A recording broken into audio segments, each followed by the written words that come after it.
करते मगर आप नहीं देख रहे। कार्य कारण को प्रकट करता है, बिना कारण का कार्य संभव नहीं है। बिना मट्टी का मटका नहीं बन सकता है, कारण है मट्टी कार्य का। मगर कार्य क्या करते, कारण को प्रकट कर रहे हैं, मगर प्रकट हुआ भगवान नहीं देख रहे। अर्थ है, प्रकट है भगवान मत दिखता नहीं, क्यों? कार्य दिख रहे। नाम रूप जो है विशेष है, आपको बाध रहा है। सामान्य जो है यथार्थ रूप में सम्यक सब जगह एक ही जैसा, कोई बदला नहीं, वो नहीं दिख रहा, वो नहीं दिख रहे। इसके लिए भगवान बोल रहे हैं सच्चिदानंद घन परमात्मा सम्यका सब प्रकार से स्थित है, और अर्थात उसमें ज्ञान में परमात्मा के सिवा अन्य कुछ भी नहीं है। ऊपर नीचे अंदर बाहर चैन में जो है 3 प्रकार देखो, स्वरूप का जो स्थिति है सोने का, अंदर भी सोना है बाहर भी है, और अंदर बाहर उसका अंदर भी है सोना। मट्टे अंदर भी बाहर भी ऊपर नीचे सब जगह है ना, सर्वव्याप है ना। मटके में अलग अलग है नहीं है। तो इसके लिए यहाँ पर क्या बोला है, परमात्मा उसके अलावा और कुछ भी नहीं दिखता है इसको। किसको? जिन्होंने वो ज्ञान जाना है, जिन्होंने आत्मसंयम किया है, उनको दिखता है। तो ये आपको क्या दिख रहा है जगत में? अभी कोई बोला क्या है गुरु पागल है, ये नाम रूप है, ये अलग अलग चलता है फिरते, सब झूठ है, सब झूठ है। सच क्या है? मैं बता, अगर ऐसे विचार करके देखा तो क्या है इधर? कुछ भी नहीं है। नाम रूप दिख रहा है, कार्य दिख रहे, कारण छुपा है आपसे अज्ञान के कारण। कारण प्रकट किया है कार्य ने, मगर आप देख रहा नहीं, तो कितना बड़ा ज्ञान है। ईश्वर छोड़ो, ये पहले इसको जानो। क्यों नहीं जाना? ऐसा ये आगे बोला है कि जैसा ज्ञान विज्ञान तृप्तात्मा कूटस्थ विजितेन्द्रिया,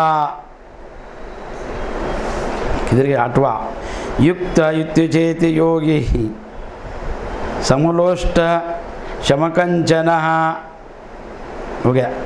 जिसका अंतःकरण ज्ञान विज्ञान से तृप्त है, जिसका अंतःकरण जो है मन बुद्धि चित्त अहंकार, जो अंतःकरण है मन और बुद्धि, यहाँ पर ले लो। मन बुद्धि से ही आलोचना शुभ होता है, और मन बुद्धि ही प्राण के द्वारा चलयमान है।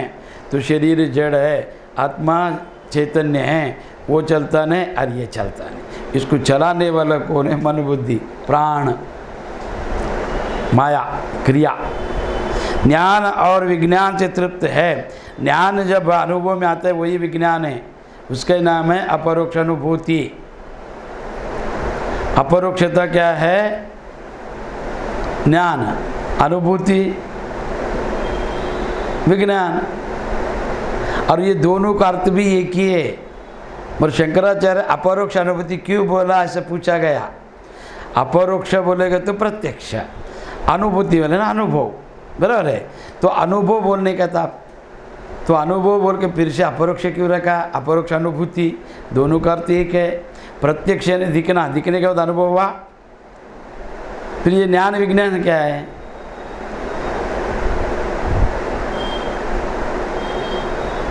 शक्कर को जब खाने के बाद उसको अनुभव होता है क्या? मीठापन का। शक्कर दिखता है नहीं, वो बोलता है मैंने खा के देखा। कौन देखा? आँख ने देखा है मीठापन को? नहीं, कान ने सुना है मीठापन को, जीवा ने ग्रहण किया है।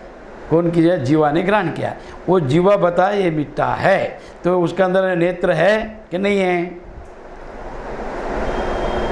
जीवेंद्र में नेत्र नहीं है, तो कैसे जाना वो? मैं देखा करके, अनुभव से। अनुभव यानी देखना, अनुभव यानी देखना, उसका नाम है अपरोक्ष। ज्ञान से विज्ञान में जब आएगा तो सामान्य रूप से अब सब आत्मा ही देखे, नाम रूप नहीं है, तो सब आत्मा ही दिखा देने का अनुभव हो गया विज्ञान। ज्ञान विज्ञान से वो तृप्त हो जाता है, इसको कोई संशय नहीं रहता है। इसके लिए सबसे सुपर विज्ञान वेदांत, विज्ञानियों से भी ये विज्ञान है। जितना विज्ञानी है उन लोग अणु का संशोधन करता है, बहुत बड़ा बुद्धिवादी, बहुत उन्होंने चंद्र के ऊपर सूर्य के ऊपर जाकर सब कर लिया है, सब जान लिया है, मगर जब निद्रा में सो जाते सब भूल जाता है।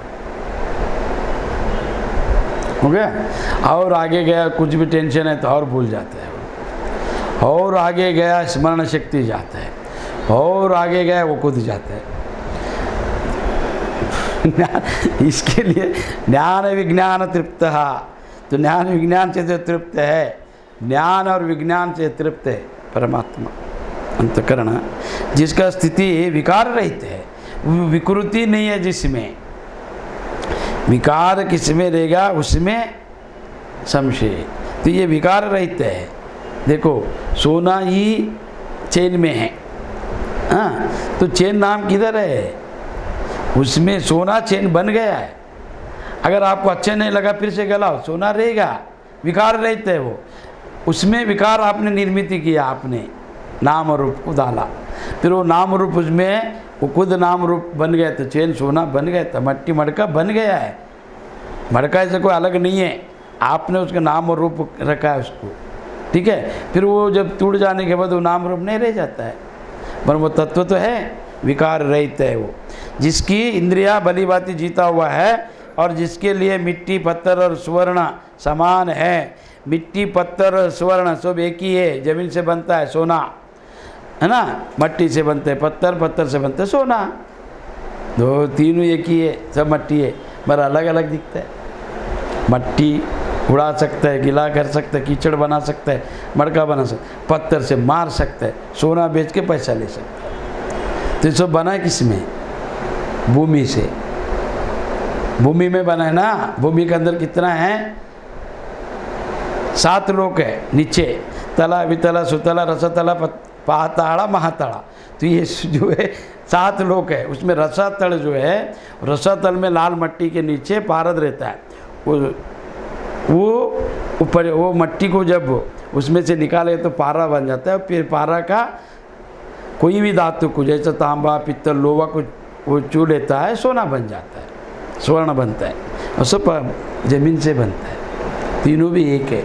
तो एक गुरु का 2 चेला था, एक परिवार, चेला था, शिष्य था, रोज़ सत्संग करता था, रोज़ सत्संग। तो सत्संग में बोला है क्या, कनक कामिनी कंचनी सब है ना, मट्टी के समान है, इसके ऊपर मोह मत रखो, अनासक्त हो जाओ, इसके ऊपर भावना मत रखो। तो लकड़ी हारता, वो लकड़ी काट कर बेच के खाता था, रोज़ जंगल में जाता था, जंगल में जाके लकड़ी काट के औरत उसका पति, दोनों पति और पत्नी दोनों लेके आके बेच के रोज़ खाने का, सत्संग करने का, बस किससे नहीं मांगने का, नित्य नियम व्रत था, जाने का, लकड़ी लाने का, काटने का और बेच के खाने का। तो उन लोग किससे कुछ लेता नहीं था, ऐसा अपरिग्रह व्रत के अंदर उन लोग जीता था। और चंद्रयान व्रत करके के, चंद्रयान व्रत पता है कि पता नहीं आप लोग को, चंद्रयान व्रत होता है, तो वो व्रत कैसा होता है, तो जो ज़्यादा ये कहा भी कि जिसको मद आयल है, चर्बी आयल है, ध्यान नहीं करता है, तो उसको उतारने के लिए, मन निग्रह करने के लिए एक व्रत बनाए शास्त्रों में। तो कैसा है, पूर्णिमा में 15 घास खाने का, 15 पूर्णिमा, हाँ, नहीं तो पूर्णिमा में पूर्ण उपवास रहने का। फिर उसके बाद है ना प्रतिपदा 1 ही घास, द्वितीया में 2, 3 में 4 में 5 में, ऐसा करके 14 घास खाने का। अमावस्या में फिर से उपवास रहने का। फिर अमावस्या के बाद फिर से 1 से 14 तक जाने का, 2 दिन उपवास, पूर्णिमा अमावस्या को। फिर पूर्णिमा आने तक, इसका नाम है चंद्रयान व्रत। हाँ, तो ये कम भी करते जाने का बढ़ाते, फिर 2 दिन उपवास रखने का, उसका नाम है चंद्रयान व्रत। तो कितना घास से कैसा मन रहता है अनुभव में आता है। अभी कम खाने से मन कैसा था, चंचलता क्या क्या हो गया, निद्रा आया कि नहीं आया, इंद्रियों में शक्ति मिला कि नहीं मिला, वो सब जांचना करने, अनुभव करने के लिए वो व्रत बनाए। तो ठीक है, पति पत्नी जाकर जंगल में लकड़ी लाकर बेच के खाने का, ये व्रत था उनका। तो एक दिन क्या किया, जंगल में जाते सोना गिरा था, किसी का पता नहीं। तो इन लोग आ रहा था लकड़ी लेकर, वो आदमी पहला था, वो गृहस्थी भक्त, वो बोला मेरा पत्नी लोभी है, प्रवचन सुना है, औरत लोग को सोना में ज़्यादा इंटरेस्ट रहता है, सोना अगर देखा तो ये ले लेगा, तो मेरा गुरु का हम लोग प्रतिज्ञा किया किससे कुछ लेगा नहीं, चुराएगा नहीं, हाँ, या गिरा हुआ वस्तु भी नहीं लेगा, किसे मांगेगा नहीं, किसके पास कर्जा नहीं करेगा। तो ऐसा हम लोग जी का करके व्रत किया है, सत्संग किया हम लोगों ने। तो उसने क्या किया, आगे चल कर है ना, बैठ कर नीचे पैर को कुछ लगा, ऐसा करके गड्ढा करके उसको बंद कर रहा था, सोने के ऊपर मट्टी डाल रहा था। तो उसका औरत आया, बोला क्या कर रहे, क्यों बैठे, चप्पल टूट गया, नहीं नहीं ऐसे बेटा, थोड़ा काम था, पैर को लगा था। बोला ठीक, क्या है पैसे क्यों छुपा रहे। उसने देखा, नहीं मैं ऐसा लगा ये सोना है, तेरा मन बदल जाएगा, इसके लिए मैं क्या कर रहा था, उसके ऊपर मट्टी डाल रहा था, सोने के ऊपर। उन्होंने बोले ये पागल, तू सोने के ऊपर मट्टी डाल रहा था, मैं वो सोना ही मट्टी समझ के कभी छोड़ दिया। बोला सोना ही मट्टी समझा, मट्टी के ऊपर तो मट्टी डाल रहे, वो जिससे बना है उसके ऊपर तो मट्टी डाल रहे, मेरा इच्छा नहीं है, अब डरो मत। तो ऐसा मिट्टी पत्थर स्वर्ण समान है, ऐसा समझना चाहिए, ठीक है। कंचन कामिनी सब मट्टी से बना है, ये पंचधातु, स्त्री हो पुरुष हो, प्रकृति का है ना, पंच महाभूत का, ये भी मट्टी है। तो ऐसा भावना आना चाहिए। वह योगी युक्त अर्थात भगवत प्राप्त है, ऐसा कहा जाता है। तो उसको समान, मिट्टी में पत्थर और स्वर्ण में समान समझना चाहिए ना। तो वैसा जो है उसको स्वहृदयान्मित्र यदुर्उदासीन मध्यस्थेषु बांधेषु साधुवापे च पापेषु समबुद्धि विशिष्यते।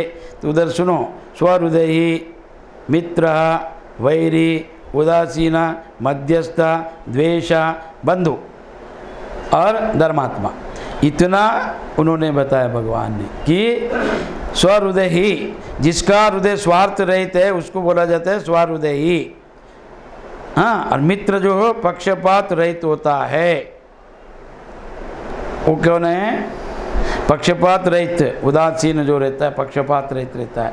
स्वहृदय मित्र और वैरी उदासीन, जिसका स्वहृदय रहता है, जो अच्छा हृदय जिसका रहता है, सुविचार जिसमें है, मित्र में और वैरी में उदासीन रहता है वो मध्यस्थ।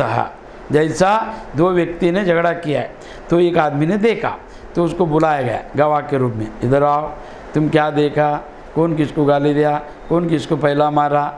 तो वो उदासीन है, ना इसका पक्ष में ना उसका पक्ष में, उसने प्रत्यक्ष देखा है और वो झगड़ा में नहीं है, उसने किसी को मारा नहीं, गाली नहीं दिया, कुछ नहीं, मगर उसका गवाही क्यों लिया जाता है, वो दोनों का भी संबंध नहीं है। अगर मित्र रहेगा तो मित्र पक्ष में जाएगा, विरोधी पक्ष पार्टी रहेगा उसका पार्टी में जाएगा। तो उदासीन उसको बोला जाता है पक्षपात रहित। और एक शास्त्र है, आप लोग कभी भी सुनो, बहुत अच्छा शास्त्र, उसका नाम है पक्षपात रहित अनुभव। वो पक्षपात रहित अनुभव शास्त्र है, उसमें इससे भी ज़्यादा विस्तार है वेदांत का, तो कभी बताएगा नहीं, ठीक है। स्वहृदयी मित्र वैरी उदासीन मध्यस्थ द्वेष और बंधु गुणों में, धर्मात्माओं में और पापियों में भी समान भाव रखने वाला अत्यंत श्रेष्ठ है। जो स्वहृदय रहता है, स्वार्थ रहित, सबको हित चाहने वाला, ऐसा जो है उसका नाम है स्वहृदय ही। और वो पक्षपात रहते हैं उदासीन, उसको मध्यस्थ बोला है। तो कोई भी हो, मित्र वैरी उदासीन मध्यस्थ द्वेष बंधुगणों में, धर्मात्माओं में या पापियों में समान भाव रखने वाला अत्यंत श्रेष्ठ है, उसको बोला है। और वो मध्यस्थ का अर्थ क्या है, दोनों को भला चाहने वाला। उदासीन का अर्थ है दोनों का संबंध नहीं है, ये पहला जान लो। उदासीन है ना उसका ना इसका, जो देखा है वो बोलेगा। उदा मध्यस्थ ऐसा नहीं होता है, वो दोनों का हित चाहने वाला रहता है, दोनों का मित्र रहता है, वो मध्यस्थ। समझाने को है ना, वो परमात्मा कहता ना, मध्यस्थ किया था, फिर मध्यस्थ नहीं माना है मन के युद्ध हुआ, तो ऐसा ही उसको मध्यस्थ। और द्वेष, जो द्वेष रखता है, बंधुत्व भावना है, वो धर्मात्मा है। और पापी में तो कोई भी उनके समान भावना रखता है वो अत्यंत श्रेष्ठ है। और ये धर्मात्मा क्या है? जो धर्म को जो जीता है अपने प्राणों से। धर्म यानी धारणा करना। किसको धारणा किया? मैंने एक गुरु किया, उनसे मंत्र लिया, उनके विधि को धारणा किया है। ये घर में जन्म लेकर उस कुल को धारणा किया, ये समाज को धारणा किया है, मैंने शास्त्र को धारणा किया है, ये पद्धत को धारणा किया है। तो धर्म धारेति थी, तो धर्म यानी धारणा करना। तो जैसा रुद्राक्ष माल धारणा किया, भस्म धारणा किया, तो कोई बोलेगा साधु बन गया, है ना, धारणा किया इसने, इसको बोला जाता है। तो ऐसा धर्मात्मक अर्थ क्या है? अच्छी तरह धर्म को जानकर आचरण में जो लाता है, और धर्म ही ऐसा आपके साथ आएगा। आपने जो धारण किया, जो जाना है, वो आपका आत्मा में, अंतःकरण में समा जाता है।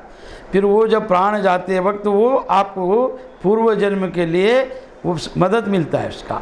तो इसके लिए भगवान बोला है सब कुछ छोड़ दो, धर्म को नहीं छोड़ने का। क्यों? कि धर्म आपके साथ आएगा, कि धर्म आपको अगले जन्म का या मोक्ष का सब बताएगा। वो अगर जान लिया मुक्त हो गए, नहीं जाना, अच्छा आपने अच्छा निष्ठा से सेवा किया, ध्यान किया, दान किया, तो आपको फिर से मन अच्छा उत्तम लोक का जन्म मिलेगा, उत्तम कुल में जन्म मिलेगा। ऐसा बोला है। आज इतना ही, कल आगे। जय जय गुरुमंगलम पार्वती पति शिवर।